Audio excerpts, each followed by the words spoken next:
Assalamualaikum warahmatullahi wabarakatuh. Kali ini kita membahas tentang akhlak dalam bidang ekonomi. Oke, yang pertama ini ada pengertian akhlak ekonomi. Kata ekonomi ini berasal dari bahasa Yunani, oikos dan nomos. Oikos berarti rumah tangga, sedangkan nomos itu berarti aturan atau kaidah yang atau pengelolaan.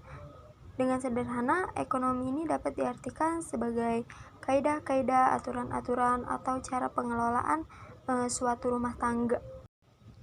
Di sini ada kaidah atau aturan dalam berumah tangga itu ada dua. Yang pertama ini ada dalam bahasa Arab, ekonomi sering diterjemahkan dengan al-tishhad yang berarti hemat. Dengan perhitungan juga mengandung makna rasionalitas dan nilai secara implisit. Nah, yang kedua ada mengatur urusan rumah tangga dalam ekonomi yang berkaitan dengan mengatur tentang pemenuhan kebutuhan rumah tangga dan sejenisnya.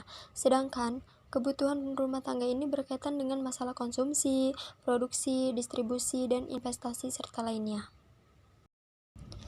Oke, nah di sini ada ekonomi. Ekonomi ini mengatur semua hal yang berkaitan dengan masalah tersebut agar dapat memenuhi kebutuhan kesehariannya, baik secara individu, kelompok, maupun masyarakat. Jadi, akhlak ekonomi ini sebagai suatu usaha mempergunakan sumber-sumber daya secara rasional untuk memenuhi kebutuhan-kebutuhan sesungguhnya yang melekat pada watak manusia. Oke, di sini ada akhlak dalam bidang ekonomi Islam. Perekonomian sangat berpengaruh gitu pada kehidupan manusia. Semakin banyaknya materi yang dimiliki, maka manusia itu akan hidup bahagia. Tapi di sisi lain moral, Islam mengarahkan pada kenyataan bahwa hak milik ini harus berfungsi sebagai pembebas manusia dari sifat materialistis.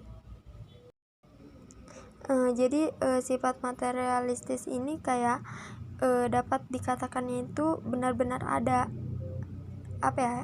pada materi itu gitu tuh. Di sini ada akhlak dalam bidang ekonomi,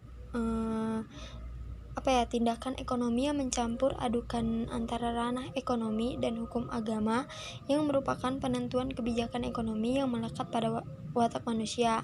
Nah, ini seperti yang tadi disebutkan. Nah, akhlak ekonomi ini sumber daya yang digunakan secara rasional sesuai kebutuhan dan tidak boleh berlebih-lebihan dalam kegiatan sehari-hari tanpa disadarinya. Di sini ada 4 nilai utama yang berhubungan dengan akhlak dan ekonomi yang berlandasan Islam itu ada 4, yaitu Rabaniyah ya, atau ketuhanan. Jadi Rabaniyah ini ekonomi yang sesuai dengan tuntunan Allah dan untuk mencari ridhonya. Nah, di sini yang kedua ada akhlak ekonomi.